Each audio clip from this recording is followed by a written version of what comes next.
amigos de Black One Play? Estamos hoy aquí la primera vez en el plató set de Black One.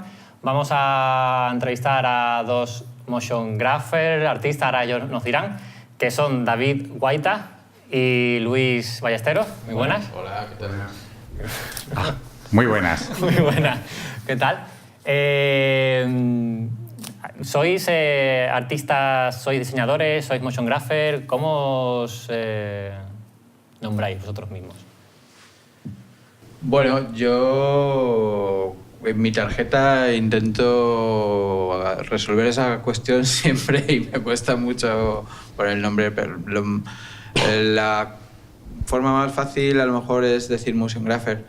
Diseñador, dirección de arte, bueno, siempre me he sentido más cómodo cerca del diseño gráfico, la verdad. Y bueno, al fin y al cabo el motion es una extensión del diseño.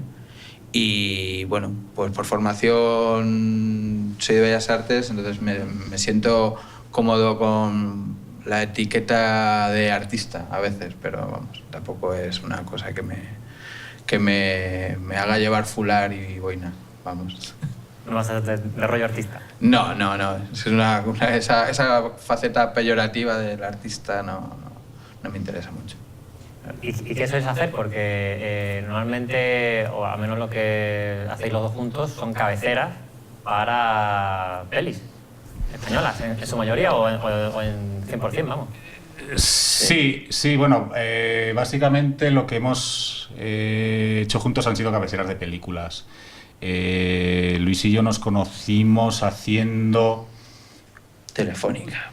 Unos vídeos corporativos para Telefónica y a partir de ahí hubo un momento en que yo había hecho algunas cabeceras para algunas películas, pero me fui a Japón y cuando surgió un encargo de hacer una cabecera de una película, pensé que sería muy buena idea hacerla entre los dos y hacerla entre los dos países. Hacerla a caballo entre España y Japón. Sí, porque no sé, me pareció que era más coherente hacerlo así. Y esa fue Las Brujas, de Zugarramurdi, de Alex de la Iglesia. Después hicimos El Bar. Sí, el año pasado. Y sí. Y este año hemos hecho Perfectos Desconocidos, que aún no se ha estrenado todavía. Que aún no se ha estrenado, pero se estrenará. 3 veces ya. 3 veces, 4 cabeceras. Porque las Brujas en realidad hicimos cabecera de apertura y cierre, eran 2 cabeceras diferentes. Pero sí, 3 proyectos juntos y bueno, y nos vemos de verano en verano, cuando nos vemos, y entonces es una relación telemática. Sí, realmente físicamente solo nos vemos en verano. No es que nos tengamos manía especialmente, sino que es algo más de limitación. ¿Qué tiempo llevas en Japón? Laboral. Yo llevo 5 años. 5 años ya. 5 años, sí. Es un poco demasiado. Ya. Hombre, a ver, según lo que te guste la cultura japonesa y la cultura española. Efectivamente, por eso te estoy diciendo que es un poco demasiado, pero está bien. No, la cultura japonesa es interesante, pero bueno, la europea no está mal, La europea no está mal. Oye, sí. No has contado nada, José Luis, de tu formación. Yo me he puesto aquí que soy artista, bueno, vale, voy a hablar. No sé qué. Sí, hombre, os iba a preguntar, vale. ¿Cómo os metisteis en esto? ¿Cuáles fueron vuestros comienzos? Bueno, pues yo te cuento, yo empecé en esto por los videojuegos. A mí me gustaban muchísimo los videojuegos. Sobre todo yo creo que, bueno, había unos recreativos al lado del colegio y estaba yo siempre ahí en los recreativos, ¿no? Entonces, cuando salió el Spectrum, empecé a programar videojuegos para Spectrum y hice un par de juegos comerciales que sacaron en la época de los 80, en la época dorada de los videojuegos en España, y salieron publicados. Después, la verdad que después la escena española de los videojuegos se cayó porque ya no eran capaces de meterse a hacer producciones que tenían presupuestos que requerían a lo mejor 5 o 6 personas. Entonces fue una pena, pero no, los videojuegos españoles de esa época no pasan del 8 bits al 16 bits, se caen. Y yo después derivé, digamos, a los motion graphics y al diseño a partir de ahí, ¿no?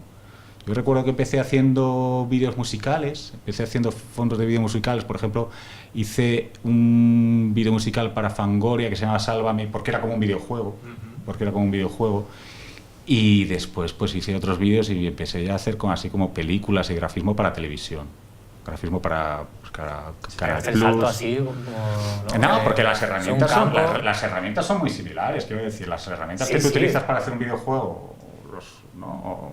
Sí, al final usas un Photoshop o algo así para... ¿no? Claro, utilizas un tal, Photoshop o utilizas un 3D Studio, un 3D Studio Max. Sí, pero el salto y más... A ver, ahora está un poco más unido todo.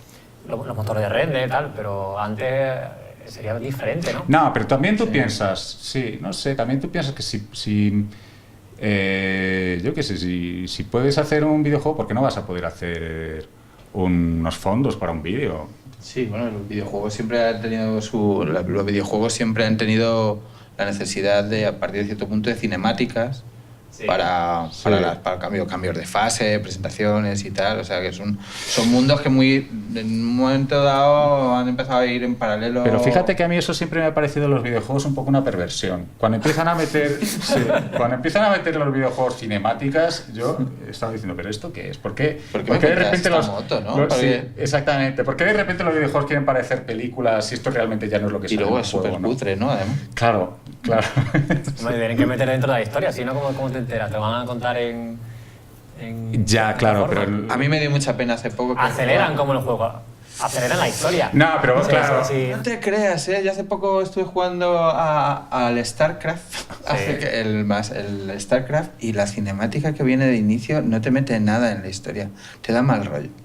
Se da bastante mal rollo. A mí es que los videojuegos que tienen historia, ya para empezar, yo casi que no me interesan demasiado. Yo soy bastante anti-RPG. Sí. No me interesan mucho los porque no sé, me parece como muy aburrido, me parece un trabajo, ¿sabes? Como que ahora vea aquí a por esta allá, y ahora un Como que tienes que pensar, tienes que estudiarte la historia y ver dónde coño tirar. Sí, me parece como estar trabajando, o sea, además de trabajar durante el día, luego tengo que trabar en el videojuego. ¿Dónde han aparecido estos orcos, no? ¿Quiénes son? ¿Por qué vienen ahora a destruir mi pueblecito? Sí, no, claro, me gustan más los videojuegos que no requieres ninguna historia ni ninguna preparación, ¿no? Así como más arcades o más casuales. Pero bueno, eso era otra historia. ¿Y con qué máquina empezaste a hacer cosas para el fondo de la Fangoria y tal? Bueno, con una amiga. Empezamos con una Amiga 2000. Era una Amiga 2000. Bueno. Y se puede decir el año, porque claro, si es una Amiga 2000... ¿Estamos hablando de qué? Estamos hablando del 92. ¿92? Antes, ¿no? Bueno, estamos hablando de este vídeo de Fangoria, pero claro, si hablamos de la Amiga 500, pues probablemente estamos hablando del 89, por ahí. Pero bueno, yo la verdad que antes de tener una Amiga, yo no sé, Tienes amigos también, ¿no? Sí, claro, es que la gente ahora habla de tener una amiga y se da la confusión, se da el equívoco. Sí, pero yo recuerdo que antes tuve un Atari 1040 y antes, pues, bueno, yo qué sé, un PC y antes un Plus 3, cosa que ahora a todo el mundo le suena chino. Dirá, ¿un Plus what? ¿Plus what? ¿Plus what? ¿Plus what? ¿Y Plus? Y cabe Plus, el Movistar Plus es lo que... Yo también tuve un Spectrum y luego es una historia que cuento. Yo también tuve un Spectrum, que había un programa de edición bastante simpático, se llamaba Paint, te permitía hacer pantallas. Paint. Sí, te permitía hacer pantallas. Yo tenía el Art Studio. Arte Studio. El Arte Studio. Arte Studio. Que era de Melbourne House. Sí, Esto, claro, ahora esto suena... la gente del Museo Es bonito claro, eso, coño, es bonito. No tienen ni idea. Es bonito. ¿Y tú? Yo manejo Cinema 4D. Pues yo estoy con Deluxe Paint. Esto es como una historia que me contaron hace poco de aquí en Madrid, que está la Plaza de Cascorro, ¿sabes? Que en la Plaza de Cascorro hay una estatua de un héroe de Cuba, ¿no? De la guerra de Cuba. Hasta hace no mucho, hasta hace unos 20 o 40 años, todavía se reunía gente que había estado en la guerra de Cuba.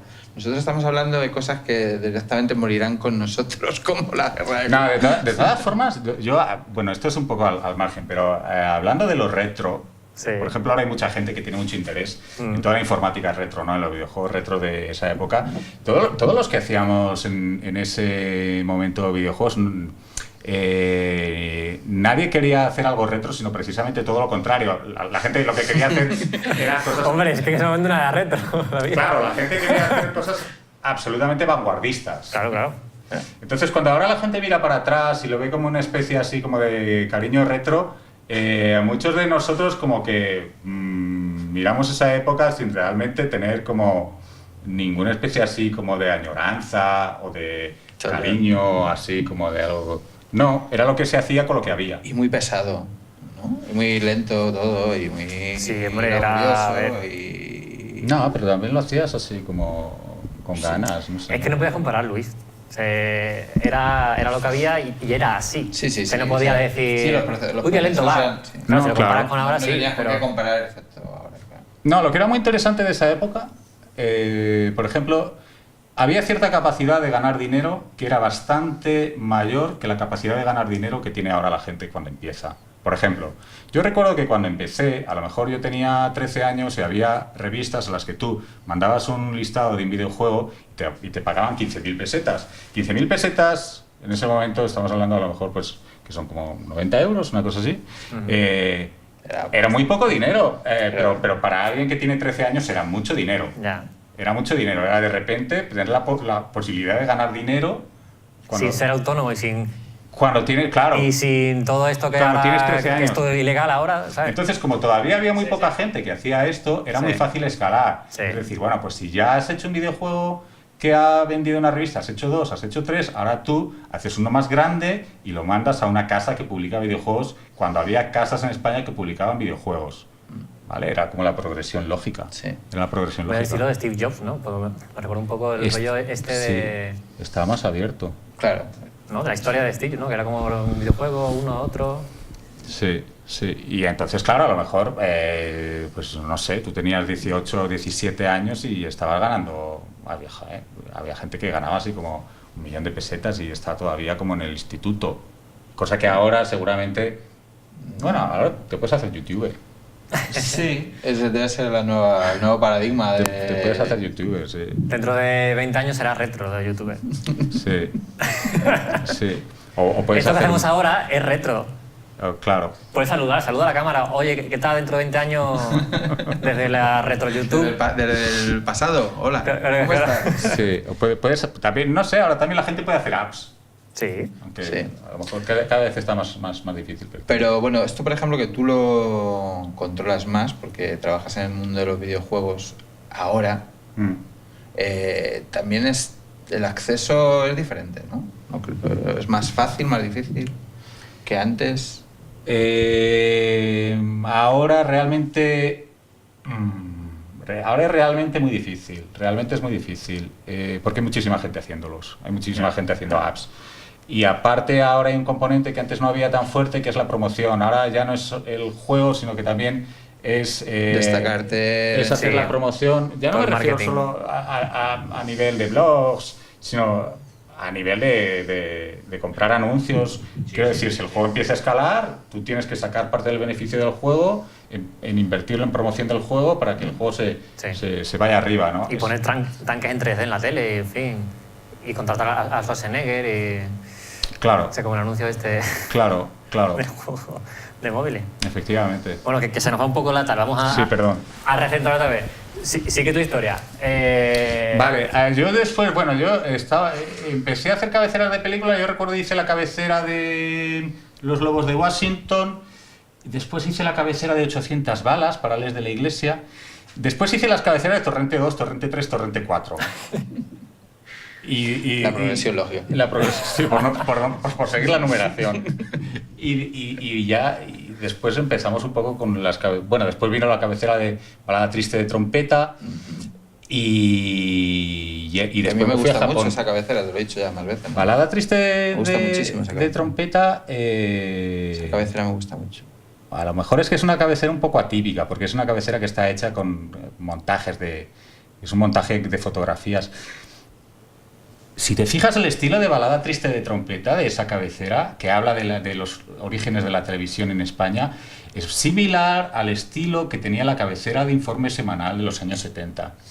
Como una secuencia temporal de... La cabecera de Informe Semanal de los años 70, si te acuerdas, era como una especie de montaje de fotos fijas muy acelerado. Ujú. Y es similar, porque también esa película refleja un poco esa época, la televisión de los 70, y tiene algo de eso. Sí, bueno, y hay un paso desde los años 30 hasta los años 70 en la cabecera. Sí, pero el estilo. Te estoy hablando del estilo de motion graphics de esa cabecera. Era una cabecera que estaba hecha con un estilo de motion graphics que lo podías haber hecho en los años 70. Con los medios que había en los años 70. Sí. ¿Sabes? No tenía otra cosa, sino que era como una limitación para intentar que realmente fuera como esa televisión. Sí, porque incluso los planos, hay un par de planos de 3D. Sí. Hay un par de planos de 3D, pero tienen ese espíritu de las cabeceras, los logos de la RKO, los planos de 3D, de diorama, claro, rollo tipo diorama. Querían ser un poco también como las imágenes del logo, o como las imágenes de un documental un poco nazi. Sí. También recuerdo que había una serie que se llamaba Los Hombres del Mañana, que era una serie infantil en los años 70, que tenía una cabecera que era similar, que era así como bastante seca, bastante de montaje de fotografía muy seca y muy acelerada. Y bastante la inspiración viene de ahí, de ese tipo de televisión. Bueno, y ya después yo me fui a Japón y empezamos... Primero nos habíamos conocido juntos haciendo unos fondos de Telefónica. En una cosa loquísima. Sí. ¿Se puede contar esto? Sí. Creo que estaban todos los grafistas de Madrid en esa producción. O sea, me suena. Fotos para... Puedes... Sí. Me suena esa producción. Todo el mundo allí. Sí. Y allí dormíamos, vivíamos... Sí, eran... Como Jaime Suárez. Sí, eran un poco así como... Era en Telson, ¿no? Era en Telson, sí. Me acuerdo de esa producción. Sí. También estabas tú por allí. No estaba, pero porque estaba trabajando. No pudiste estaba trabajando, pero sí que recuerdo esa producción. Sí. Teléfonos que echaban fuego buscando grafistas debajo de la piedra. Sí que recuerdo. Sí, pues en esa nos conocimos y justo al muy poco tiempo... Sí, yo me fui a Japón. Y entonces cuando surgió esto de hacer una cabecera para Les de la Iglesia, decidimos hacerla juntos. Y bueno, empezó un poco así. Y últimamente solo haces cabecera para Alex, ¿no? Porque antes sí que había hecho algún directo diferente o siempre fue para Alex, ¿no?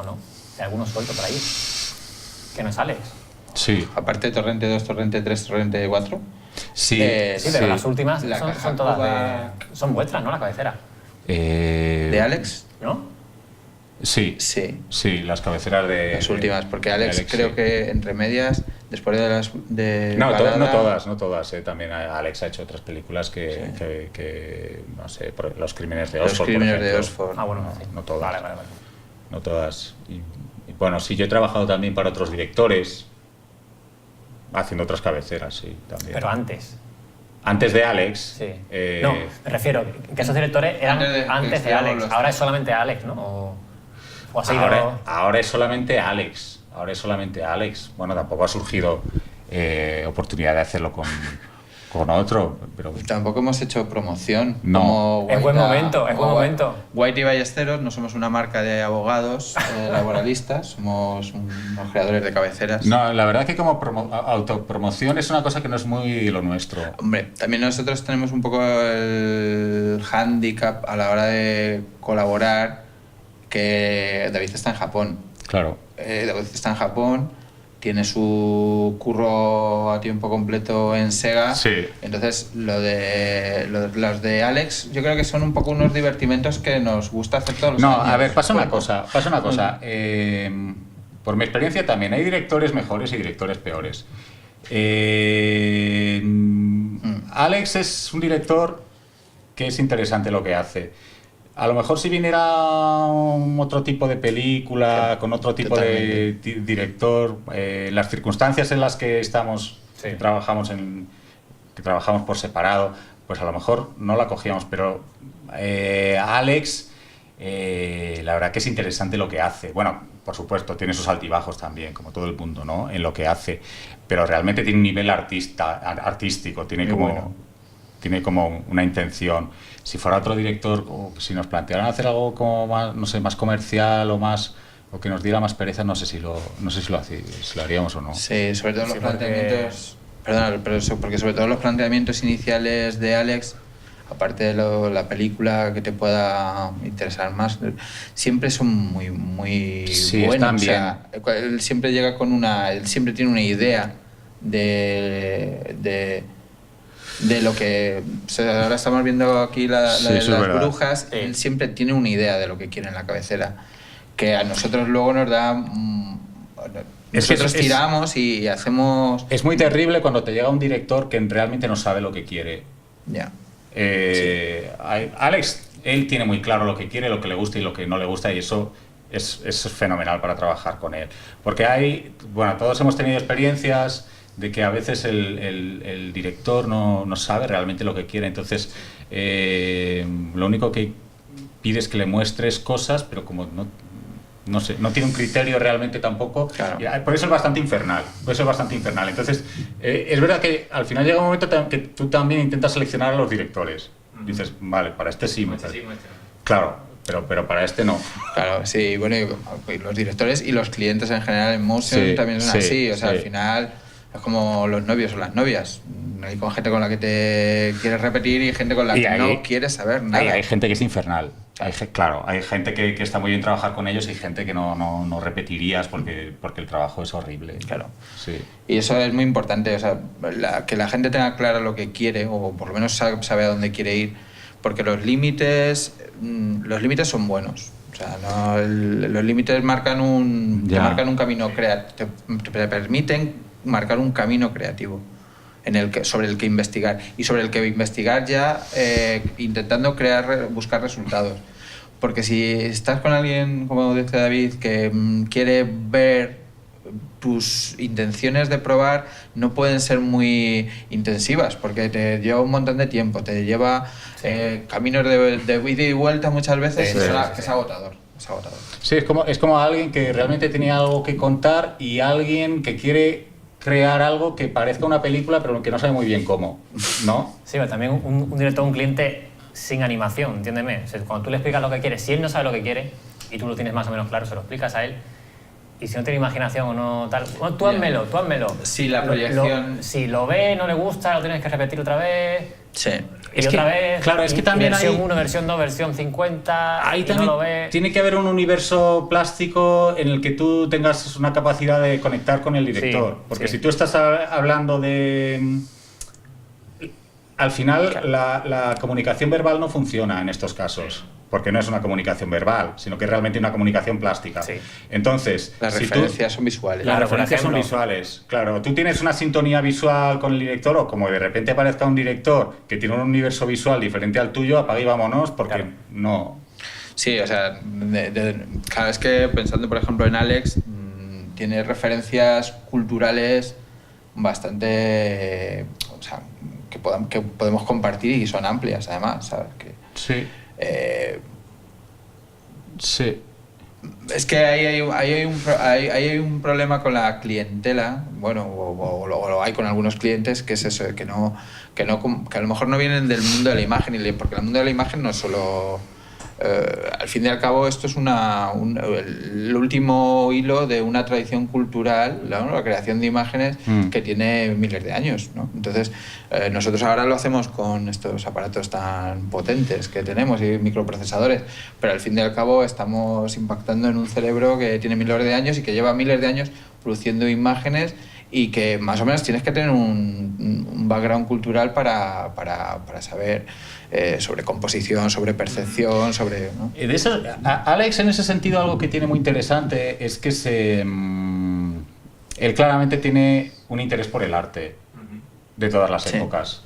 Y eso se refleja, bueno, por supuesto, le interesa el cómic, pero también muchas veces te da unas referencias que pueden ser de cuadros de la Edad Media, como Las brujas de Zugarramurdi, era muy así. Muchos grabados. Sí, grabados. Literatura de recopilación, a lo mejor de los años 70 sobre brujería, no sé. Sí, aparte él en el trabajo, siempre en el trabajo que hemos hecho en estas películas, primero se ha partido de un concepto, de una idea de cómo funcionaba como a lo mejor narrativamente la película, y luego ya se ha ido bajando hacia cómo se plasmaba eso gráficamente. Claro, porque estas cabeceras normalmente... A ver, si las comparamos con otros blockbuster o tal, que es muy 3D, fuego y tal, son más de conceptos, son más de... Sí. Tengo la idea, estudio lo que tengo que enseñar en la cabecera, parecen que técnicamente no es fotos o footage tal, que ahora entraremos un poco y nos contaréis un poco cómo están en las cabeceras, pero parecen que es todo footage o es unas letritas a la izquierda y vídeo. Y no es así, hay mucho trabajo por detrás que como no tienes explosiones y no tienes mega 3D, parece que es sencillo y rápido. No, pero a ver, aquí hay una especie de problema. Bueno, esto a lo mejor es un poco una visión personal, pero hay algo en el motion graphics que es como la greca gráfica del momento, que es como en todas las épocas, desde los 80 a los 90, siempre hay una especie de decoración gráfica que es como si lo piensas, es como la greca que tocaba en ese momento en el motion graphics, sí, ¿no? Como cuando te encuentras un trozo de cerámica y según la decoración que tenía era del primer paleolítico o de los... Sí, entonces hemos tenido del siempre... plugin de turno, ¿no? Claro, el plugin de turno... El plugin de turno que toca, que es la moda y se usa. Sí. Yo personalmente reconozco que estuve haciendo el plugin de turno o la greca de turno una buena temporada, pero ya después llegó un momento que dije, bueno, será mejor voy a hacer algo más. Intentar hacer algo que no sea tan parecido a lo que es todo, ¿no? Y seguramente por eso estas cabeceras son un poco así. Pero de todas formas lo fundamental es el efecto que le hacen al espectador y cómo el espectador va entrando con cómo la cabecera lleva al espectador a entrar en la película. Eso yo recuerdo que en la cabecera de Torrente 2, bueno, esto no es una cabecera de Alex, pero la cabecera de Torrente 2 era algo fundamental porque Santiago Segura quería hacer una parodia de James Bond. Pero para que una parodia funcione realmente, tiene que haber un momento que te la creas. Y una vez que te la has creído, después puedes desmontarla y es entonces cuando te hace gracia. Entonces siempre, si tú te fijas, todas las cabeceras de Torrente empiezan muy en serio y ya después van desbarrando y al final es algo que no tiene ni pie ni cabeza. Pero sí que es necesario que el espectador, para entrar en una parodia, primero se la crea. Y las cabeceras de las películas pasa un poco igual. Son 2 minutos, entonces el espectador tiene distintos momentos emocionales, distintos puntos emocionales, ¿no? Y eso no basta con hacer 2 minutos en los que tú estás viendo un estilo gráfico más o menos bonito, aguanta 10, 15 segundos, pero no aguanta 2 minutos dándole vueltas a eso. Claro. Sí. Te cansa un poco, ¿no? Tanto repetir, porque al final no sale del mismo estilo. Sí, porque no es un juego... Sigue con el estilo. Porque deja de ser un juego estético. ¿No? Claro. Deja de ser un juego estético... Claro. Y de composición, un plano tras plano. Claro. Además, siempre esa inmersión... O sea, porque yo pienso siempre, cuando hacemos las cabeceras, en estar en el cine, ¿no? Que a lo mejor es como menos se consume el cine, ¿no? Pero absolutamente. como menos se consume cine, pero yo pienso en eso, ¿no? En la sala oscura y que esto es un preámbulo en el que contamos quiénes son los actores, quién participa, pero estamos creando... la idea es crear el mood, ¿no? Sí, absolutamente. El mood para que el ¿Pero cómo se espectador... dice en castellano? Que no, No sé, el ambiente. El ambiente, sí. Sí, el ambiente para... La predisposición del espectador. Claro, para que cuando empiece la película tenga un asidero un poco...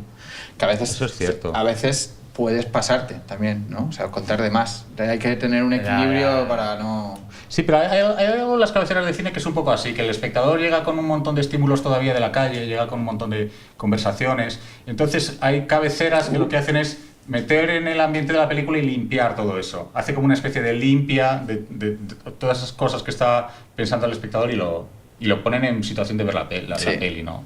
Eso también.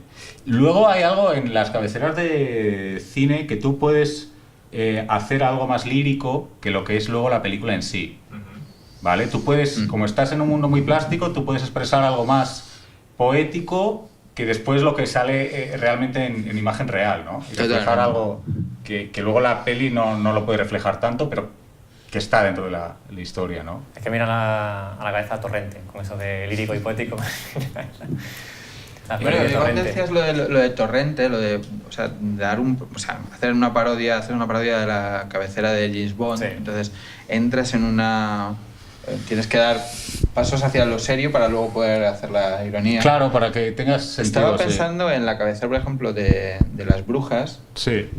Nosotros lo planteamos como una historia, como una cabecera de misterio y de terror, ¿no? O sea, es totalmente una cabecera de misterio y de terror, pero en realidad luego hay una ironía, porque es una película, o sea, la cabecera Claro. juega a lo que es la misoginia de los personajes, o sea, de Sí. Bueno, entonces hacemos un poco, luego al final acaba convirtiéndose en una parodia del terror, ¿no? O sea, que de repente hemos hablado de las brujas y tal, y al final sale Merkel, sale Thatcher, sale Simone de Beauvoir, ¿no? Sí, la cabecera de las brujas de Zugarramurdi va del mal femenino. Sí. O de la visión femenina del mal, ¿no? Y por supuesto empieza con las brujas, empieza como una especie de recreación histórica, ¿no? de las brujas, un poco en la historia, y luego va avanzando hacia el presente, ¿no? Y a las brujas de hoy en día. Sí, a las brujas de hoy en día, sí. Que no tienen por qué dedicarse a la brujería en sí, sino a la maldad. A la maldad. Descomponemos un poco estas cabeceras que estamos viendo aquí, a ver que expliquéis un poco cómo están hechas, la idea, el concepto general, a qué corresponde cada cabecera. Vale. ¿Qué hacemos? Hablamos primero un poco del concepto. Deberíamos, claro, a lo mejor, bueno, aquí estamos terminando de ver la del bar. Sí, esta es la siguiente ahora. La siguiente ahora, vamos a ver qué empieza. Bueno, estas son las brujas de Zugarramurdi. Justo. Y entonces empieza con todo este... Aquí la idea era como hacer un trayecto histórico a través de, pues eso, del poder maléfico de la feminidad, ¿no? Las brujas, Sí. el esoterismo, tal. Entonces hay una secuencia al principio, casi todos son grabados, imágenes de estatuas neolíticas. Sí, bueno, esta cabecera al principio tiene un poco de truco. Tiene un poco de truco. Si te fijas, las imágenes que salen... Tiene tres partes esta cabecera realmente.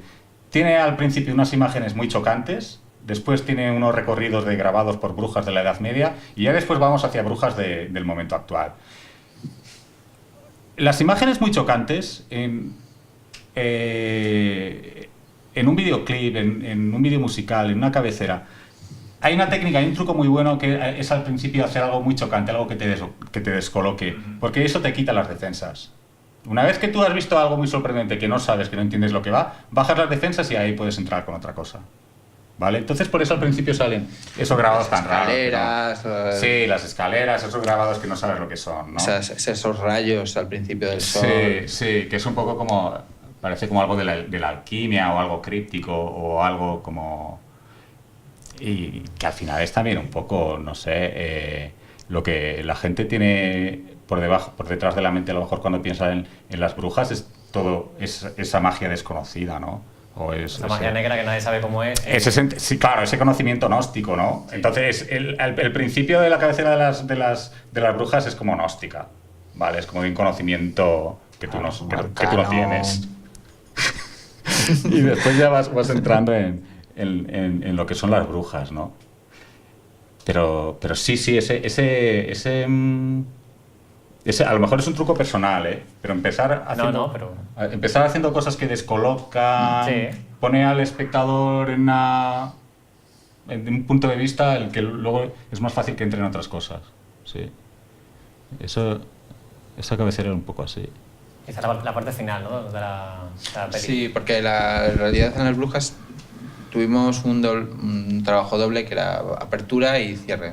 Esto justo cuando acaba la película, además tiene la música es súper cañera, desde de este hombre de Negu, Fermín Muguruza. De Fermín Muguruza, sí. Y entonces es todo un trabajo a partir de fotogramas de la película, pues un trabajo muy loco de retoque de imagen. O sea, no hay dos fotogramas iguales. Prácticamente. Y hicimos un juego también con la tipografía, porque es la misma tipografía que compramos para el inicio de la película. Lo que pasa es que aquí ya hicimos unos cartelitos para cada actor, rompiendo las letras. O sea, entrando en el mismo juego estábamos de la imagen. pintando la imagen y tal. Entonces, cada una vez que tiene diferentes rotos, diferentes tamaños, cortes. Si la imagen, por ejemplo, estaba cortándole a Manuel Tallafé, le estaban cortando la oreja, pues había splatters y tal. Eso fue divertido hacerlo, la verdad. El trabajo de tipografía siempre intentamos... Es difícil escoger las tipografías. Bueno, difícil. Siempre le dedicamos tiempo, la verdad. Y bueno, este es el inicio del bar. La cabecera del bar. La cabecera del bar... Alex tenía la idea de esta cabecera que era una idea muy buena desde el principio, de hacer una cabecera de parásitos. Esta película... Lo primero que nos dio fue unas imágenes de fotografía electrónica, de ácaros. Microscopios electrónicos. Alex tenía la idea de hacer una cabecera con parásitos. Él trajo unas primeras imágenes que eran como de estos parásitos que están como en los poros de la piel, ¿no? Ah, sí, los ácaros y estos que algunos luego usamos aquí. Sí, bueno, hay uno, no me acuerdo cómo se llama la especie, son unos parásitos que tenemos en las pestañas. Sí, efectivamente. En las pestañas, viven en nuestras pestañas, ahora saldrán. Son unos que tienen como una cola muy larga. Sí. Y la cabecera esta derivó a te dan ganas de irte al baño. O sea, hemos pasado muy mal, las familias no han pasado mal con esta cabecera. ¿Y esto qué es? ¿Mezcla de software, cinema? Aquí hay una mezcla de todo, porque digamos hay footage comprado, pero también hay fotografía a la que se le ha añadido profundidad o se le ha añadido animación, sí. Y hay cosas también que se han hecho en 3D, hay cosas que se han hecho con scripts, o sea que había un poco de todo. Al final esta cabecera es un poco como una celebración de la vida, pero de la vida de la putrefacción. Estos son los animalitos que viven en nuestras pestañas. Sí, estos son. Qué majos. Sí. No, aquí la verdad es que esto está animado ahí, esto era una mezcla, no sé si... Esto era a partir de una fotografía, después tenía tenía como cinema 4D. Sí, X-Particles. X-Particles, es que descubrimos X-Particles y nos pareció muy... Esto, por ejemplo, también es X-Particles, compuesto luego en After y luego traqueado también en After. Con el plano de inicio de la película, que es un punto muy, muy guay. Y X-Particles la verdad es que fue un descubrimiento porque nos permitía hacer muchas cosas orgánicas que tenían y de crecimientos que tenían que ver con todo este universo de la propagación de gérmenes, la propagación de bacterias, crecimientos bacterianos, cosas así. Pero si te fijas también, la cabecera del bar también tiene como cierta progresión. Empieza más minimal, más geométrica, más gráficamente pura, y ya después va progresando hacia algo más orgánico y a veces como más biológico, más repulsivo, que también. Sí, más violento también. Cada vez es más acelerado todo, ¿no? Y más animal, ¿no? Digamos, más... Y más animal. Claro, el otro era más, como dicen, minimal o microscópico y tal. Sí. Y al final se ve al tío al bicho con los dientes. El primer plano de la cabecera en realidad es una entrada a un túnel. Es una entrada a un túnel y luego vemos una estructura que en realidad está hecho en 3D, pero es un radiolario, que es una especie de virus que llega a una célula. Es que el túnel ahí es un poco como... Lo del cine, ¿no? Es un poco un viaje, ¿no? El túnel ahí... Recuerda un poco en Cabeza Borradora de David Lynch, hay un túnel que es un poco parecido. Es como que tú entras en un viaje y llegas a algo microscópico, ¿no? Es como si te fueras de viaje y llegas a ese mundo de los parásitos, ¿no? Es un poco, ese sentido como de llegar a otro mundo. La transición para meter al espectador un poco en ese mundo. Sí, absolutamente. Y soléis hacerlo... como dijisteis antes, el concepto primero y después ya veremos cómo lo hacemos, ¿no? O sea, con qué software o con qué... Porque entiendo que sí, After Effects, como decías tú, Luis, si lo usáis sí o sí, y después ya vais viendo según lo que vaya Claro, es que queriendo también- el director o vosotros mismos en el También como concepto. tenemos perfiles diferentes como motion graphers, ¿no? O como manipuladores de imagen, también tenemos perfiles diferentes. Por ejemplo, David usa mucho Fusion, bueno, porque Sí. es un maestro del Fusion. Usa mucho 3DS porque tal, y ahora ha empezado, o sea, como por los videojuegos también usa Unity Sí, yo últimamente utilizo Unity. Pues, directamente. sí, sobre todo por el hecho de la capacidad de programar cualquier cosa. Sí.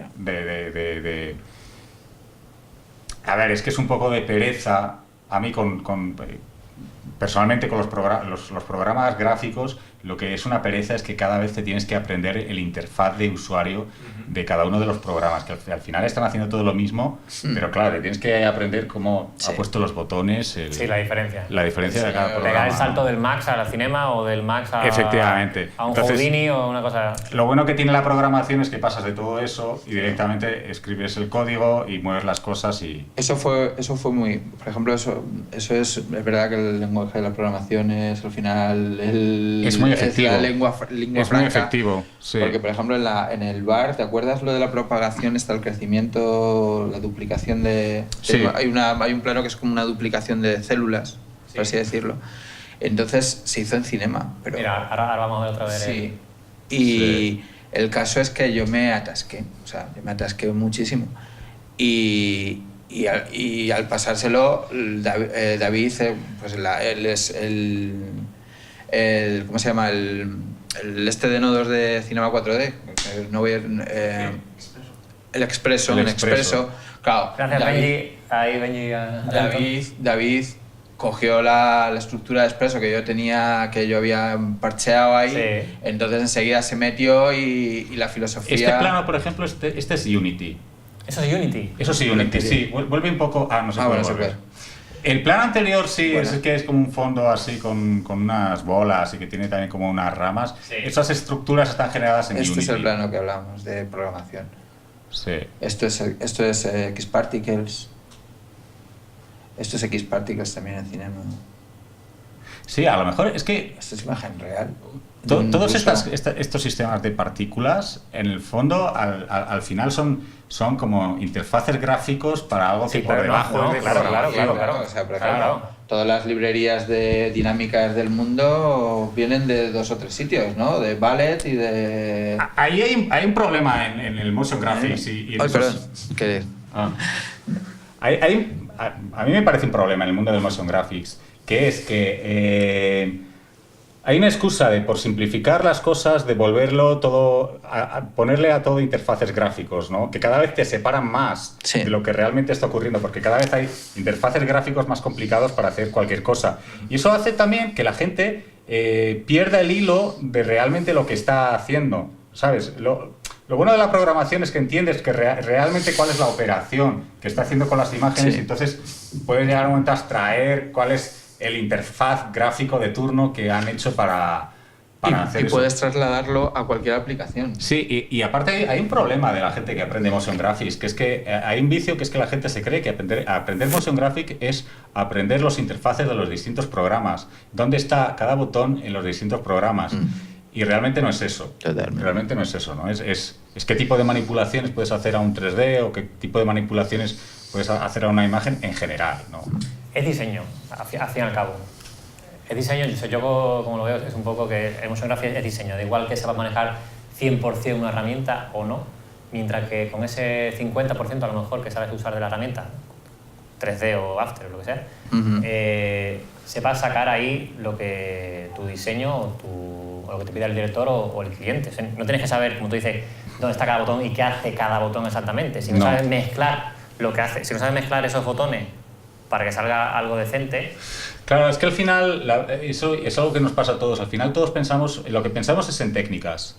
Claro, Tú cuando ves una imagen y al mismo tiempo la conectas con una técnica y tú piensas, con esta técnica yo puedo conseguir este efecto que potencia lo que quiero contar, ¿no? Claro. Al margen del programa o al margen claro. de Pero piensas en el concepto, o sea, piensas en el diseño y después piensas cómo lo hago, Tú cómo piensas, llego a... ¿sabes? piensas en la articulación, piensas en la palanca, que eso es muy de programación también, que es como articulo esta imagen con este efecto, con esta técnica y tengo algo que es nuevo, que no has visto, que es mejor. Sí, es como una especie de articulación de ideas, ¿no? Es muy el diseño, el diseño es muy así, ¿no? Es bonito porque estás mezclando como algo plástico con algo tecnológico, ¿no? Claro. Tiene ahí algo interesante. Yo, por ejemplo, que trabajo en After, básicamente, uso desde hace mucho tiempo y cada vez más uso expresiones, o sea, que es algo fundamental, o sea, porque tiene esa lógica de simplificar, o sea, y de entender cómo están articuladas las cosas y poderlas modificar fácilmente también. Yo creo que el futuro del motion graphics está en la inteligencia artificial ahora mismo. Lo que va a ocurrir a partir de los años que vienen es que un montón de tecnologías que hay de aprendizaje, del machine learning o de la inteligencia artificial se van a ir plasmando en el motion graphics. Si vas a tener capacidad de hacer cosas que son como inteligentes, hechas por los programas de motion graphics. A lo mejor todavía no sabemos muy bien qué es lo que va a ser, ¿no? Pero por ahí va a haber cancha. Por ahí va a haber cancha. Una inteligencia... Sí. Como el cuadro este que salió hace poco, un robot que pintó un cuadro, ¿no? Fue, creo. Salió hace poco en las noticias. Va a haber manipulaciones sobre la imagen y sobre el 3D que van a parecer que de alguna manera tienen una inteligencia detrás o que están hechas por un humano, pero que por otro lado es imposible que las haga un humano. Es porque que lleva mucho trabajo. Sí, tiene una cabecera para tal, enter. Al final... O sea, un poco ese rollo. Claro. Hombre, no sé yo, hace Bueno. No. Tú imagina, lo estábamos comentando. Tú, por ejemplo, pones en tus fotografías de Google, tú escribes avión y te Sí. aparecen aviones. Sí. Vale, pues dentro de unos años tú pondrás terror y empezarás a obtener imágenes unidas al terror. Ya. Pero es que ya te entiendo, sí, y looks y tal, o sea, igual que buscas una plantilla. Sí, un preset. Claro. Preset. Pero eso al final es una labor de archivero. O sea, que esto, por ejemplo, hay en el... ¿Os acordáis? Son varias cosas. Por ejemplo, en After, los que lo conocéis, pues hasta hace una versión o dos versiones existía todavía una cosa que se llamaba Brainstorm. Brainstorm, Sí. ¿os acordáis? Claro, es que como no lo usaba nadie, se dejó de usar. O sea, tú seleccionabas una serie de propiedades. Seleccionabas una serie de propiedades de una capa o de varias capas. Y entonces había un botoncito, bueno, había acceso por menú y tal, pero había un botoncito en el timeline que era una bombillita. ¿No te suena? Entonces tú le das a esa bombillita y se te abría... Tengo memoria pez, tío. Se te abría como una ventana de diálogo en el que te daba... En realidad eran permutaciones sobre los settings que tú estabas manejando. Por ejemplo, de un plugin, variaciones sobre un plugin, sobre las posiciones de un objeto. Ajá. Entonces te sugería por dónde seguir. O sea, ¿sí? cómo hacer transformaciones. Oye, yo no me acuerdo de Y esto ha desaparecido, creo que en la CC17, la gente de Adobe no podrá decir. En la 15 o en la... Sí, en la 15, Ah, en la 15.3, una de estas últimas. Entonces, pero al fin y al cabo son interpretaciones sobre lo que hablábamos antes, sobre lo que la cultura humana cree tener, ¿sabes? Claro, el arte es arte al final y al cabo. Se tiene que estar hecho por un humano, entiendo. O sea, no puede ser. El robot este que te comento, el robot estudió los cuadros, no sé si era de Van Gogh, pues quién era. Sí. Aprendió cómo dibujaba Van Gogh, los ojos, la boca, la nariz y tal. Y al final, él lo que hizo realmente no fue pintar, fue hacer una mezcla de técnicas que usaba Van Gogh y dibujó a una persona. Claro, pero ahí la obra de arte realmente no es lo que pinta el robot, sino que la obra de arte realmente es que alguien crea un robot que es capaz de aprender. Ah, bueno, eso es diferente. Claro, A a pintar como Van Gogh. Toda esa especie de performance, eso es arte. Sí. Eso es arte. Lo que ha pintado el robot en esa hoja, eso no es arte. No, Ya. pero todo el concepto... No, claro. Pero al final estás pero, hablando de claro, un claro. lenguaje de muy alto nivel, o sea, porque realmente es como ir eliminando interface, eliminando interface, eliminando interface. Claro, hasta que pero los humanos quiero hablas esto. y, Sí. y la máquina crea. Claro, pero se va volviendo algo muy conceptual, pero mientras las personas lo entiendan, si funciona como arte, aunque Ya. sea muy conceptual, es arte. O sea, Lo que pasa es que, claro, o sea, la práctica artística, o sea, la gente pinta y sigue pintando y seguirá pintando porque es una técnica en sí. O sea, es una Ya, pero habilidad la- y creo que la práctica artística al final tiene ese componente de oficio, de técnica. La gente que pintaba al óleo a lo mejor en el siglo XVI, si hubiera tenido programas de 3D, lo hubiera hecho en 3D. Muchos de ellos. Lo que pasa es que no tenían programas de 3D. Dalí, si hubiera tenido programas de 3D, hubiera hecho 3D. Bueno, porque cuando tuvo sí, la pero ocasión, a ver. algo con Disney lo hizo. Claro. O sea, Sí, pero a ver, ese robot, hasta que no ve algo, no lo puede hacer, entiéndeme. Si alguien inventa ahora una técnica nueva, lo del avión que comentabas antes, hay millones de aviones, diferentes formas de dibujarlo y tal. Un robot lo puede memorizar la forma de dibujar un avión y te lo puede pintar. Pero si quieres hacer un avión nuevo, ese robot no lo va a hacer de nuevo. Tendrá alguien que dibujar primero el avión para que el robot lo memorice y lo pueda dibujar. Ya, pero lo interesante, siempre en el arte hay algo que es necesario, que es una sorpresa, una cosa que no has visto, una cosa que te abre la mente y que te En una descoloca. dirección. Que te descoloca. Es como que alguien de repente te lleva a un sitio que tú no habías estado. Esto lo hace alguien pintando un cuadro al óleo que dirá, es como ver la realidad. Y dices, estoy viendo la realidad y es algo que han pintado, ¿vale? Y cuando lo haces con el robot, lo importante no es el resultado final de esa hoja que ha dibujado el robot, sino darte cuenta de que los robots ya están teniendo una inteligencia que empiezan a crear contenidos que parecen artísticos. Eso es lo que te hace de repente dar una vuelta a la cabeza, ¿no? Yo sí, no sé. Sí, bueno, no sé, claro, al final no es una cosa final, sino que es una cosa que se acabará integrando dentro de toda la tradición cultural. Eso no quiere decir que acabe en Es una vía película. más. Claro. Pero es una manera más de hacer arte. Es una manera más de hacer arte. A mí, por ejemplo, me parece muy interesante y me parece también arte todo lo que ha pasado con los videojuegos de móviles cuando se han unido con la internet.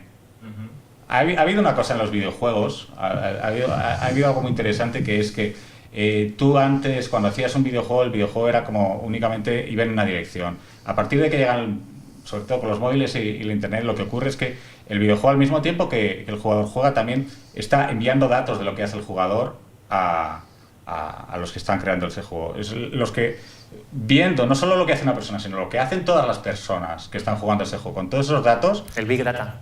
El Big Data. El Big Data lleva a algo nuevo, lleva a sacar otro tipo de conclusiones.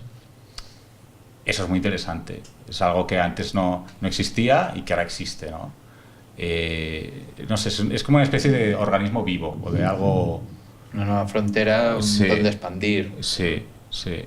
Y yo creo que el motion graphics, no sé, de alguna manera también va a aprovechar el Big Data y va a aprovechar todas esas nuevas tecnologías. Sí, de otra porque manera. además cada vez hay una manipulación de datos más bestia.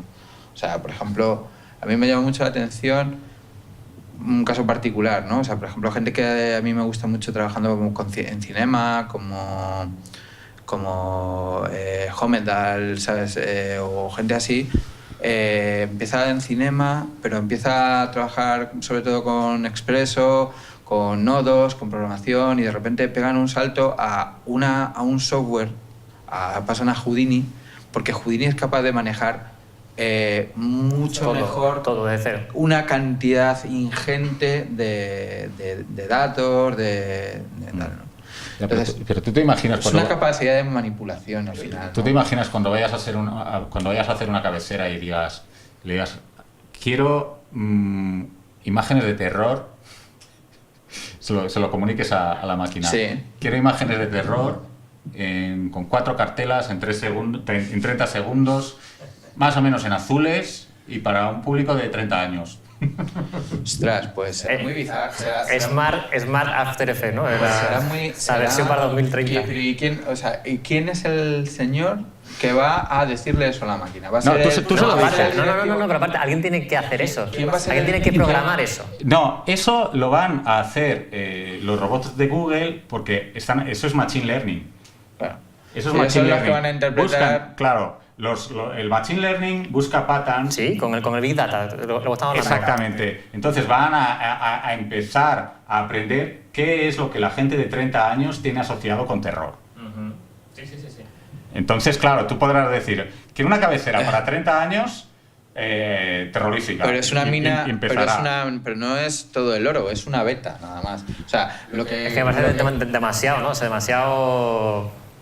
no sé. Claro, Ya. o sea, el campo de estudio, en este caso, que del que usan los algoritmos de Google, es muy pequeño. Es lo que hace la gente que está en Internet, nada más. No es exactamente todo lo que la cultura humana ha generado. Ya la Internet ya sabe mucho más que cualquiera de nosotros. Mira Ger. Es absolutamente suficiente ya lo que sabe la Internet. Bueno, ¿Qué te voy a contar, Luis? Ha contado David cómo empezó él, pero ¿tú cómo empezaste con todo esto?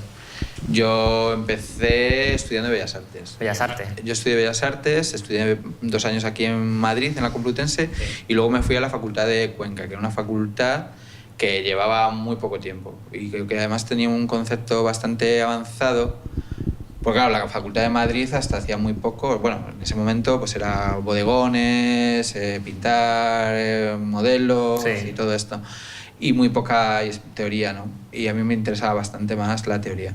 Y me fui a Cuenca porque aparte el programa educativo en principio era de profesores residentes, no eran catedráticos ahí acoplados, sino que eran profesores que entraban, estaban en X tiempo, se iban, y además había un cuerpo de teórico bastante más tocho. Y había asignaturas muy especiales como, pues eso, cosas que no... Había asignaturas dedicadas a performance, a nuevos comportamientos artísticos, instalaciones, y había una asignatura que se llamaba nuevas tecnologías. Y había 2 años de nuevas tecnologías y bueno, estoy hablando de que en primer año trabajamos con fotocopiadoras en blanco y negro,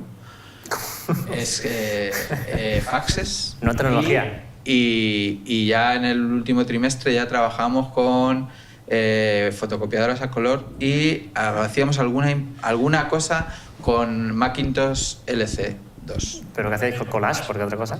Bueno, pues aprendíamos un poco, o sea, hacíamos composiciones, Por eso aprendíamos digo. a manipular la lectura.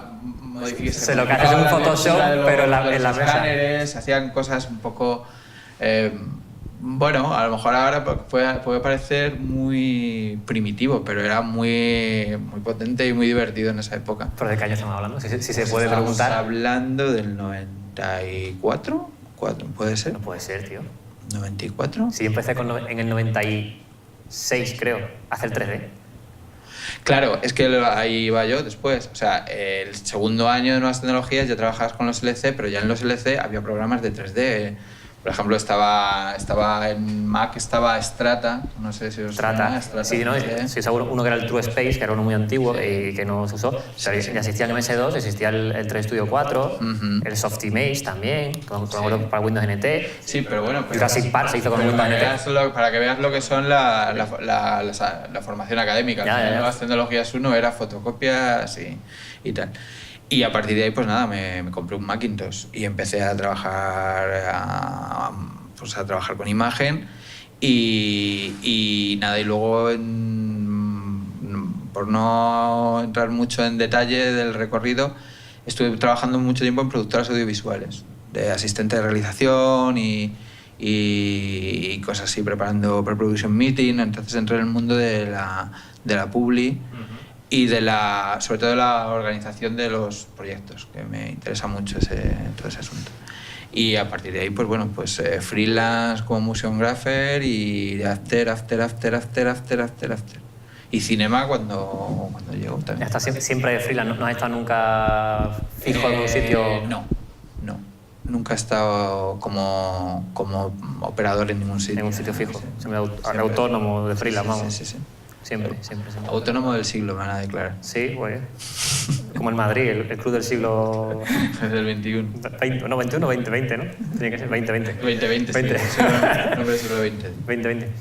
Y estás ahora de freelance, entonces no estás en un sitio, sí que Sí. mantienes el freelanceo Sí. como motion graphic o como After Effects, ¿no? Digamos. Sí, After Effects y Cinema como herramienta de apoyo todo el rato, básicamente. Y David, tú estás en Sega. Sí, yo estoy en Sega. En Tokio. Yo estoy en Sega, en Tokio, sí. ¿En qué parte? Me refiero, ¿la parte artística o la parte técnica? Ahora estoy haciendo mucha programación. Ahora estoy estoy haciendo por ejemplo, ahora estoy haciendo el prototipo de un juego que es de fuego. Pues ahora estoy ahí como investigando la manera de un prototipo para intentar que el fuego se mueva rápido y que el juego se mueva bien, ¿no? En un juego. Sí, ahora lo cierto es que ahora he vuelto un poco a los orígenes en el sentido de que he vuelto un poco a la programación. Antes de entrar en Sega, yo estuve en Japón también haciendo motion graphics con algunos estudios de motion graphics de Japón. Recuerdo que colaboré bastante con uno que se llama Cryptomeria, porque claro, yo tenía ganas de trabajar con estudios de motion graphics de allí, ¿no? Para ver cómo es la historia. Son bastante más abstractos, ¿no? Así de primeras, tienen un sentido plástico distinto, ¿no? Los japoneses así además son muy detallistas y no sé por qué nosotros tenemos una tendencia a diseñar, o a lo mejor me pasa a mí, pero yo tengo asociado el diseño latino un poco al blanco, al negro, al rojo y al amarillo. Eso es más que latino, es el diseño suizo, ¿no? El diseño, rollo suizo, el diseño... No, pero también aquí si ves la televisión, porque hay bastantes motion graphics. Hay bastantes motion graphics, por ejemplo, en rojo, en unos colores muy intensos. Tú no vas a ver en Japón motion graphics en rojo. Me estoy hundiendo en el sigue hablando. Pero en magenta sí. No. Ellos en magenta y cianes. Ellos tienen unos códigos de color que son distintos. Son más pasteles, ¿sabes? A lo mejor son más ácidos en algunos momentos, pero ver como grandes masas de color, así como un rojo, ellos tienen un código de color distinto. Nosotros lo llamamos un poco el poch color, que a veces utilizan unos colores un tanto pochos. Como ¿Aquí dices en español? No, en Japón, sí. Tú pones la televisión en Japón, es que claro, a lo mejor lo que llega aquí es un poco distinto. Aquí ha llegado un poco Miyazaki, ha llegado otras cosas, pero tú pones la televisión... En realidad Japón es bastante más gris de lo que creo que percibimos desde aquí. A ver, aquí vemos todos flúor, rosas, verdes, fosforitos, todo como muy... No, pero tú pones la televisión ahí y, por ejemplo, tú pones los telediarios, tienen todo un color pocho. Es el poch color este, que está O sea, se le ha bajado la saturación. Sí, tiene la saturación terciario, bajada. ¿no? Como terciario hay un... Es como la televisión terciaria. Sí. Como las teleseries estas inglesas de los años 70, que está todo así como deslavado, ¿no? Sí. Pues ahí tienen... Eso es como el estándar allí de los telediarios, color así pocho, sobre todo la NHK. A ver si se van a poner nerviosos de la intensidad de color, ¿no? Sí, a ver si les... Ay, mira que eso de tecnología y eso, con todas las marcas que hay... Sí, a ver si les saca de la armonía. Pero claro, eso. a mí me llamó mucha atención, la verdad. Porque, bueno, tú trabajaste también, voy a hacer un poco de entrevistador, tú trabajaste también con Sugi-san. Sugie-san, sí. Sugi-san. Sugie-san. Que es que recomiendo que busquéis en Vimeo. Sí, la página de Cryptomeria es su estudio. Yo no sé si tiene Cryptomeria todo puesto en internet. Es un color... Sugie-san es muy bueno, es muy bueno. Pero es ese rollo abstracto que lo dice, pero ahí no hay pocho, ahí no hay color pocho, ¿eh? No, pero debe ser que para contrarrestar todo el poch color y todo lo aburrido que puede ser alguna parte de la vida allí, después tienen ese motion graphics muy colorinche, pero sin embargo aquí como algunos colores que yo creo que tenemos asociados a la pasión, como el blanco, el rojo y el negro, por ejemplo. Aquí se utiliza mucho el blanco, el rojo y el negro, ¿eh? Hombre, allí no tanto. Bueno, ¿qué me vas a contar? Mi empresa tiene esos colores. ¿Ves? Por ejemplo, 4, ¿no? O sea, 4 es totalmente esa cosa roja, negra, blanca, masa. Sí. Porque también creo que, esto ya es un poco historia pero yo creo porque proviene un poco de la de la línea de diseño que traía Canal Plus, que era muy... A ver, yo seria y- estuve allí, estuve cuando... Conoces el paño, ¿no? A ver, no sé yo hasta qué punto fue así, ¿sabes? No sé, bueno, era una teoría. Sí, porque todo esto, a ver, lo que es el 4, originalmente 4, el estudio lo hizo un estudio francés, Sí. se llama Gedeon, Sí. eran 2 chavales. Sí. Y recuerdo, En su momento, ¿no? Sí, bueno, y recuerdo perfectamente que los chavales no querían que fueran gente de allí, de aquí de España, para allá, porque no vieran que eran... Para que no vieran el que eran- piso donde que eran trabajaba dos chavales, con los ¿sabes? jefes. Dos chavales, claro, por la millonada, que no sé cuánto les cobraría por hacer la línea gráfica de 4, que en su momento estaba de puta madre. O sea, con todo eso de las pelotillas y tal. Y... Sí, pero que, bueno, aparte de que si eran los mismos o no, el rollo ese de que es la misma tradición de diseño europea muy cuadriculaica, ¿sabes? Muy parca muy parca de... Ya, hay paleta. una cosa horrorosa de... Hay un problema con el diseño japonés. Tienen ahora serios problemas a la hora de volverse globales, porque ellos tienen otra... Por ejemplo, tienen absolutamente otro sentido de calcular la cantidad de texto que es permisible en una imagen. Ellos tienden a abigarrar absolutamente todo de texto. Eso ocurre con los videojuegos y ocurre con otras comunicaciones que hacen allí. A ellos les encanta leer, Su escritura es muy complicada, les lleva un montón de años aprenderla, y entonces lo que ocurre es que para el japonés relaciona calidad con leer mucho texto. Sí. El japonés relaciona calidad Literalidad, con literalidad, ¿no? relaciona calidad con detallado. Ya. Si algo está muy detallado, le parece que tiene calidad. Es como si te coges los manuales de una maqueta, que parece todo como un montón de símbolos y de textitos pequeños. Eso les gusta. Entonces, Esto es serio, ¿no? Eso es- Las instrucciones de la maqueta. se lo han currado, se lo han currado. eso les da sensación de que, Seguridad. hay algo bueno ahí, de calidad ahí, porque tiene mucho texto. Cosa que a nosotros nos pasa casi al revés. Cuanto más sintetizado Sí, está, sí. ¿sabes? El diseño de lo minimalista. Eso es, el diseño minimalista. Claro. Ellos por un lado lo tienen, pero en otras cosas no. Y ahora, por ejemplo, en muchos videojuegos ellos tienen el problema de que hay demasiado texto, demasiado botón. Y eso al público occidental no le gusta. Agobia. Nos agobia, no nos gusta, por ejemplo, jugar un videojuego y que haya que leer tanto, sino que... Bueno, los RPG que tú dijiste antes, que comentabas en el principio. efectivamente. Es todo leer. Que es todo leer, que no es ¿dónde está el juego? Y más antes, con la Spectrum y tal. Sí. El Hobbit de claro. Spectrum. Si te fijas, los videojuegos de móvil son muy parecidos, hasta cierto punto, a los videojuegos de tragaperras de los años 80. Porque la duración de la partida, sobre todo los videojuegos de móvil casual, tienen una duración de partida de unos 2-3 minutos. Funciona mucho el boca a boca a la hora de que el juego se reproduzca. Por ejemplo, tú las salas de recreativos de los años 80 traían una máquina nueva y todo el mundo veía lo que estaba haciendo el otro jugador. Y entonces veías jugar y sin que nadie te tuviera que explicar el juego, tú entendías cómo era el juego, ¿no? No hay una historia, sino que es ver jugar y que te parezca divertido. Ya. Y eso ahora también pasa en muchos juegos de móvil casuales. Ver simplemente cómo es el juego, ya lo he entendido y ya lo quiero hacer. Sí, recuerda los juegos antiguos realmente cuando uno echabas monedas, de repente saltaba un juego automático en el que tú veías cómo se jugaba Claro, y entendías la movida eso- y no había ningún tipo de instrucciones de salva a la princesa y cogiendo no sé qué. Claro, eso es muy distinto a lo Y que... cinemática. Sí. Eso es muy distinto a los juegos de desktop de los años 90, a los RPGs larguísimos, Sí. ¿no? Es como, de repente, cuando aparecen los videojuegos casuales de móvil, enlazan un poco con los videojuegos de los años 80 de monedas, ¿no? Es curioso eso. Es curioso.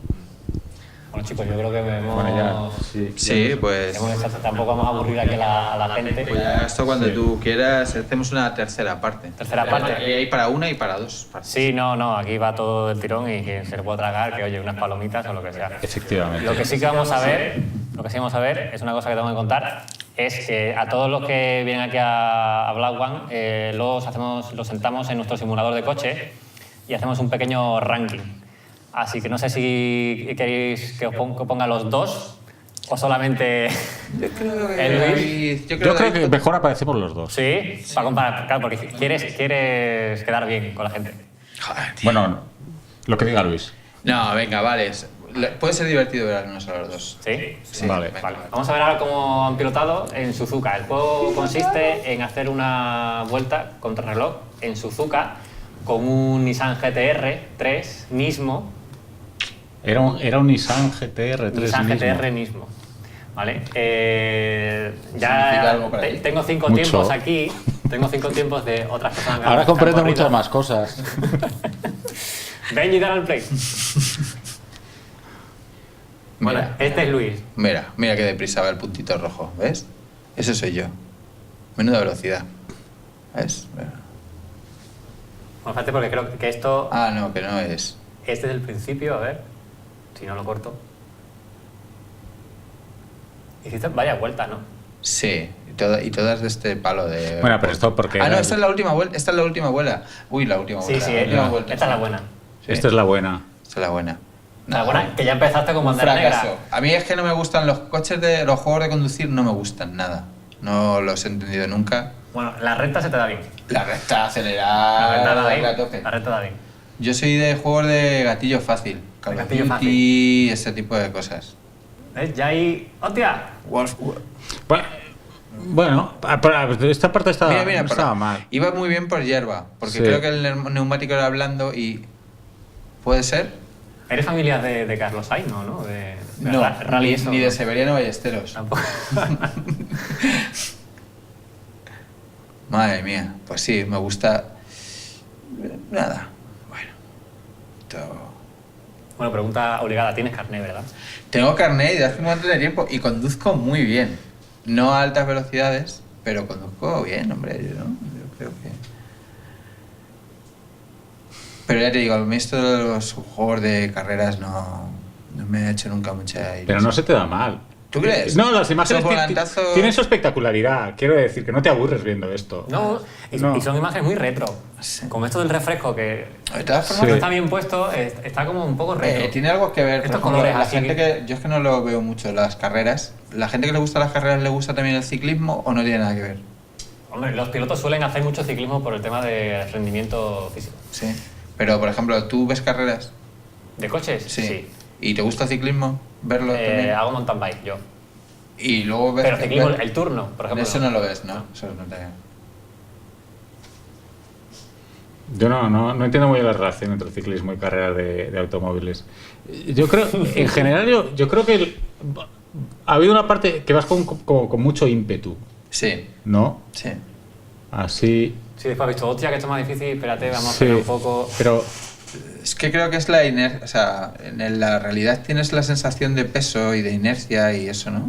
claro, Puede y, ser. y aquí en esto no. Puede ser, no, a mí no significa nada una imagen para mí así de...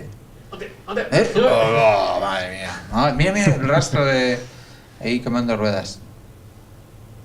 Son gratis, menos mal. Menos mal. Virtuales. Pues, bueno, todo esto acaba en que he hecho el peor tiempo de la historia, ¿puede ser? No lo sabemos. Vamos a ver las dos vueltas, los otros dos, y después vemos qué tiempo y en qué posición estáis de la tabla. El primero no está, Luis, te lo digo ya. Ya, sí, no, eso es que el tiempo esté en rojo no creo que sea muy bueno. No, está en rojo porque te comiste la chicana en el Ah, principio. la chicana es que Suzuka... Esta chicana te la comiste. Es La que si chicana fuera- es muy traicionera. La chicana de Suzuka siempre me ha parecido lo peor. La chicana es muy traicionera. Por aquí bien. Mira. Venga, ahí, el Bueno. acelero final. Bien, ¿vale? Bien. Vale, ahora que Benji me lo ponga si puede, el siguiente vídeo, que es el de David.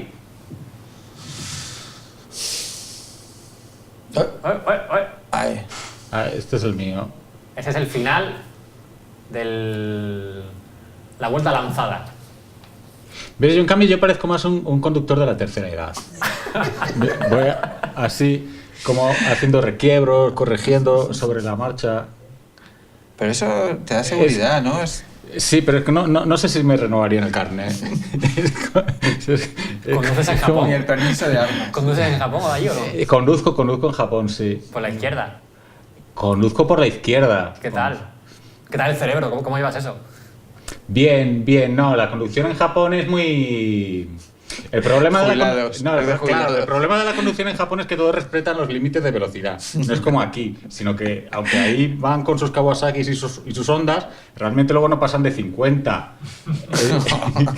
Oye, Sí. pero vas mejor que Luis, ¿no? Parece, ¿no? Hombre, yo tengo que Al reconocer menos- que se yo le lo da siento, Luis, tío, porque hay mejor. confianza, pero él al menos va sobre el asfalto. Se le da mejor. No le he visto salirse todavía. Es que eso son una de las pocas normas básicas de la conducción, ¿no? No salirse de la cabeza. Intentar conducir sobre el asfalto. Sí, puede ser. Sobre todo si hay precipicios a los lados. Era una de las primeras lecciones. Que si quieres sacarte el carnet. Uy, uy, uy. Bueno, ahí salvaste, No, ahí ahí- salvaste ahí bien, ahí salvaste. A Ahí mí se ha también me salvado ayudan bien. mucho las bandas sonoras, ¿sabes? Porque yo las oigo y digo, ay, me salgo. Sí. Pero aquí no hay esa sensación tampoco. La banda sonora. Claro. Vale. Cuando te estás durmiendo ya y pues las bandas sonoras te ayudan. ¿No? A lo mejor te podíamos haber sacudido un poco en algún momento. Bueno, alguien de vuelta, una vuelta buena. No, este muchacho se le da muy bien. Yo viendo Pero, esto ¿y me apetecería hacer esto, pero en la vida real. Nos ponemos al karting ahora de salida. No, digo la Nacional 2, Ah, bueno. Bien. por ejemplo. Hombre, Hombre, pero Luis, la de la, él puede la de La decirlo- Coruña lo hace todo el mundo. O sea, Sí, ¿no? Él puede decirlo como se va a Tokio ahora mañana pasado. Sí. Claro, tú puedes decirlo, te vas a Tokio y a ver quién coño te pilla. Se lo dice Luis ahora, no, me voy a las 6 ahora a hacer kamikaze. Ah. no, estoy vendido, claro. No, porque yo después, imagínate, no sea que le haga una raya al coche, tampoco voy a pasar de 50 kilómetros por hora.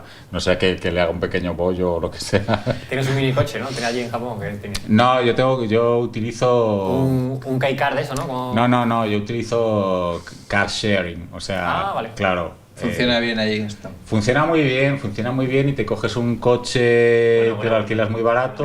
Mira que... Bueno, Madre perfecto, mía, qué perfecto, tiempo. perfecto. Bueno, Pausa, o sea, Benji, pausa, ahora la pausa. aquí es que parecía que no se iba a acabar nunca esto. Vale, bueno. Los tiempos. Vamos a ver. Vamos a ver. ¿Quién quiere saber su tiempo? Yo. Vale, a ver. El tiempo de referencia, o sea, es el mejor tiempo de alguien en este, es de 1:59. 1 minuto 59 segundos, ¿vale? Vale, y el ¿Y mío de quién es ese tiempo? De alguien. Y el mío Del es Stig, de- del Stig, Ah, del de... Stig. Como tú ya, del Stig de aquí del programa. Luis ha hecho 2 minutos 53 segundos. Una persona prudente. Una Claro. persona bien. Bueno, lo importante, 889. es llegar. Lo importante es llegar. No ha habido nadie herido. Eso es No. muy... Y David, 2 minutos Ah, pues, 18 segundos. 2 minutos 18 segundos. Bueno. 517. Con lo que Luis está abajo de la tabla. Lo siento, Luis, tío. Lo siento. nada, no, Y- ¿qué le vamos a hacer? Pero es peor lo mío, porque yo estoy Pero por la David mitad, está, ¿no? David está el penúltimo. O sea, eso Iba- es lo que... Iba de... Por lo menos tú ganas por abajo, pero yo estoy ahí completamente... Yo tenía claro Tenemos- que estaba el último, pero tú Sí. todavía tenías esperanza de salir aquí No, con, no. el laurel. Tenemos otros tiempos de 2 minutos 11 segundos, 2 minutos 13 segundos y el tuyo que son 2:18. Va a haber Aún una- así, te digo que el tuyo está bastante más cerca. Tú le das 2 o 3 vueltas a esto y al final bajas. ¿Va a haber una merienda de fin de temporada de carreras? ¿Podemos volver a ver mi vídeo? Si queréis. ¿Podemos Va, volver a no, ver no, mi no. vídeo? Aquí con el árbitro, ¿o qué? Vas a decir aquí quito esto, aquí quito Yo otro. creo que aquí ha habido un problema en la medición de No, los tiempos. no, Pero no, eso, no. eso es una máquina. Esto es una máquina. Eso es una máquina, no era Hemos como hablado un de cronómetro. programación en de Unity y de tal y ahora me dices que esto no funciona. Venga, David, tío. No sé. No era un señor Habla con tu contando jefe de 1 Sega. Mississippi, 2 Mississippi.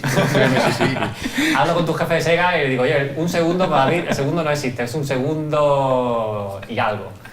Habrá que medirlo esto de otra manera. Venga, pues nada, pues lo veremos en el canal. si queréis lo repetir, veremos en el canal de Black One. En Black One Play. Muy bien. Y si queréis repetir, podéis repetir. Y si queréis venir aquí a echar una partidita y bajar el tiempo, las tablas se actualizan y se puede hacer un update cuando queráis. La próxima vez que Muy bien. tengamos algo interesante que contar, o algo interesante que contar, porque no sé si lo que os hemos contado hoy os ha interesado, Yo espero que la volveremos gente- a competir. Eso es. Que muchas gracias por estar aquí, por venir, Muy bien, a por vosotros. vuestro tiempo. Vosotros. Y bueno, tú que tengas un buen viaje de vuelta. Y a ti te veré por aquí por Madrid, te veré dentro de poco. Eso espero. Muchas Vale. gracias. Espero que hayáis aguantado todo este tiempo, rato, y nos vemos en la próxima entrevista. Chao.